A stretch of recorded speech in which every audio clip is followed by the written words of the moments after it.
We are back here once again at Atlantic Health System, home of Atlantic Sports Health, with Dr. Daniel Harrington. And we're going to talk about distal IT band syndrome. And layman's terms, lateral pain along the side of your leg. Yeah. Talk to us about, first, the IT band, what it is, why this pain occurs.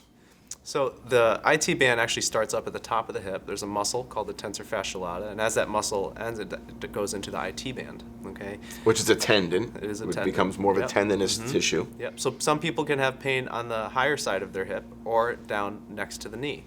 So runners or athletes might come in and saying, I have a lot of lateral knee pain or pain on the outside of my knee. It's felt with its experience with running.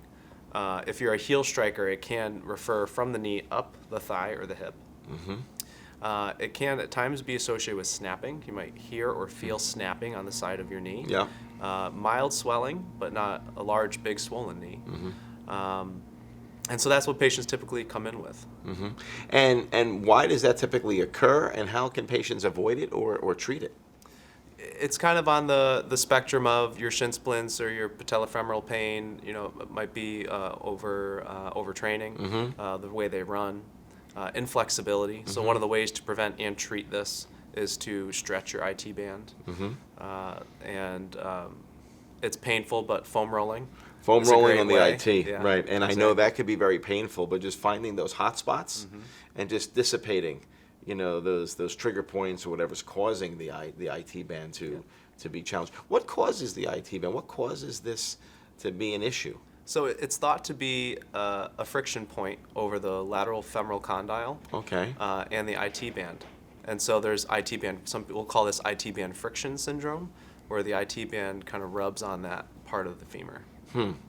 So you have the tendon traveling across a bump on the bone, right? Yeah. And it's causing some friction. So by foam rolling that, it's going to get that tendon to be a little bit more relaxed and move freely. You want to be a little cautious. You want to not foam roll directly Right, over not the knee, right, but a little right. bit higher up, and that will release the tension in the IT band itself. Yeah. You know, I had that symptom myself, and foam rolling the IT band, you know, gets rid of it pretty quickly. Yeah. You know, just a couple sessions of foam rolling and stretching, you know, you can really avoid pain and further injury. If you're not a coffee drinker, foam rolling will wake you up in the morning. That's for sure. For sure. Awesome. Well, thank you so much, Doc. I really appreciate it. Great informative stuff. Get that foam roller, hit that IT band, and make sure you avoid pain in the knee.